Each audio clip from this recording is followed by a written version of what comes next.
돈 모은 사람들 종류가 정말 다른데 어떤 사람들은 몰빵 투자자들이 있어요. 어떤 분은 이런 분이 있어요. 목표 수익률을 무작정 낮추는 게 아니고 그분은 어떻게 투자를 하냐면 배당을 주는 것 중에 이벤트가 발생할 수 있는 기업에 투자하시는 경우가 있어요. 이제 오랫동안 금융투자업계에 몸을 담으시면서 주변에서 작게 시작해서 정말 부자가 된 자산을 많이 불린 분들을 여러분 보셨을 것 같아요.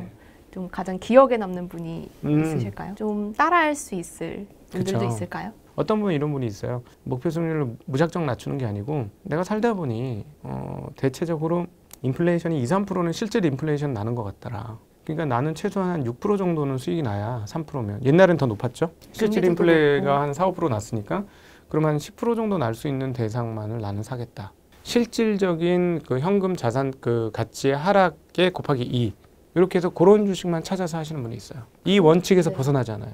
그러면 예를 들어 지금이라고 본다면 그분은 그러니까 목표 수익률이 한 아까 말씀하신 대로 3%, 4% 이렇게 그거보다 되시겠네요. 높죠. 왜냐하면 이분이 그러니까 인플레를 그러니까 우리가 실질 체감 인플레라고 표현을 하는데 이 체감 인플레는 우리가 실질적으로 통계상으로 나오는 인플레보다 보통 대체로 높아요. 왜냐하면 집값 오르는 것까지 감안을 해보세요. 당연히 높죠. 그러면 지금 대략 3에서 한 5% 정도의 실질 체감 인플레이션이라고 얘기를 하면 예를 들어 6에서 10% 정도의 포진된 자산에 투자를 하는 겁니다. 그런 자산은 있어요. 지금도. 배당으로만 주는 것들이.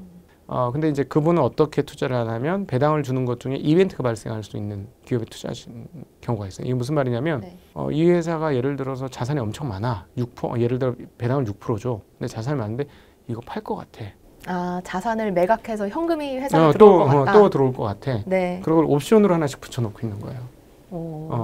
그런 주식들을 투자하시는 분이 있어요. 이건 일반인도 충분히 따라할 수 있어요. 그러니까 지금 배당을 많이 주는데 이 배당이 더 늘어날 것 같은 기업들. 그렇죠. 실질 배당이 늘어나거나 이벤트가 예를 들어 합병이 되는 경우도 있어요. 합병이 되면 기존 주주들에게는 이 회사가 가치가 높았을 경우는 더 높은 자본 차익도 주는 경우가 많거든요. 그래서 그런 경우를 골라서 하시는 분들도 있어요. 2%, 3%짜리는 부지기수고 이제 배당이 과거보다 많이 좋아졌기 때문에 3% 이상도 찾아보면 꽤 많이 나오고 5% 이상도 나옵니다. 근데 대체적으로 해보니까 한 5% 이상 배당이 나오는 건 주가가 잘못된 거예요. 지금 주가가 낮으니까 오히려 5% 이상 배당이 나올 수 있다는 거죠. 그렇죠. 맞아요. 그래서 대체적으로 저도 한 6, 7%짜리를 한번 몇 번 해봤는데 제 성향은 아니에요. 그게. 한 60, 70% 정도 주는 걸 해보니까 주가가 빨리 올라요. 배당 투자를 하면 1년 기다리고 하는 거잖아요. 근데 그 전에 주가 자본 차익으로 올라오는 경우가 상당히 많더라고요. 더불어서 현금 보유를 한번 해보시라. 있는 돈 다 주식에 넣지 말고 일정 비율을 현금으로 빼놔라. 그렇죠. 어려울 거예요.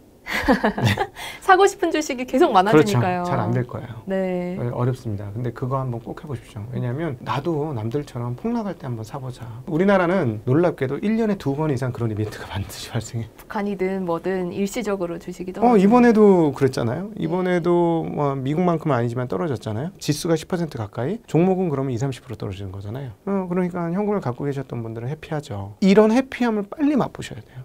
그 현금 비중을 한 처음에 강제로 떼는다고 생각하면 어느 정도로 가져가면 좀 주식 투자하는 분한테 절반 이상 현금 갖고 있으세요? 이러면 고문이니까 한 2, 30% 정도? 그 정도를 갖고 계시면서 이빨을 꼭 물고 한번 참아보는 거죠. 그래서 정말로 시세가 정말 상당히 많이 떨어졌네. 그때의 내 마음속에 그려지는 심리가 어떤 건지 과거 주식을 모두 투자했을 때와 현금을 갖고 있었을 때 그 심리의 차이를 한번 먼저 느껴보세요. 더 편안해지나요? 떨어지면 기분이 좋아지죠. 내가 주식을 60%, 70% 들고 있음에도 불구하고 떨어지면 기분이 좋아요. 기회가 온다. 그러니까 요즘에 지금 제가 걱정을 하고 있는 게 이번 시장에서 한번 땡겨야 돼. 이번 기회를 놓치면 안 돼. 물론 이제 지난 3월 정말 기회가 좋은 건 맞았어요. 그러나 시장이 나빠진다고 그게 모든 게 없어지는 때가 아니거든요. 근데 사실은 이번이 안 돼 하는 건 자 생각해 보세요. 지금 우리가 주식시장에 있지만 그 태도를 가지고 카지노를 우리가 들어갔다고 생각해 보세요. 이번에 한번 땡기지 못하면 안 돼 라고 카지노에 생각하면 노름이죠. 그럼 주식시장에서 이 태도는 투기 아닌가요? 투기죠. 주변에서 이제 투자로 자산을 일구신 분들 한 분을 소개시켜 주셨는데 또 다른 분 저희한테 같이 나눌 만한 분이 계실까요? 종류가 다 달라요. 돈 모은 사람들이 종류가 정말 다른데 어떤 사람들은 몰빵 투자자들이 있어요.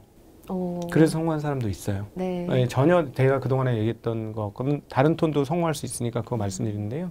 자기가 확신 가지는 종목에 모든 걸 다 투자합니다. 자산 규모가 큰데도요? 작을 때부터 그래서 클 때까지 계속 그래요. 그것도 원칙을 계속 해놓지 않고 지키시는 거예요? 근데 중간중간에 굉장히 고통스러운 때가 오죠. 근데 잘 지켜요. 왜냐하면 자기가 경험을 많이 했으니까 그냥 버티기 들어가는 거야. 이 회사 좋으니까. 그리고 종목을 많이 펼치지 않아요. 욕심이 있으신 분은 권해드리고 싶은 건 요거예요. 정말 확실한 기업에 쭉 투자하는 거는 괜찮다. 제가 봐보니 그분들의 성장 속도가 가장 빠르더라.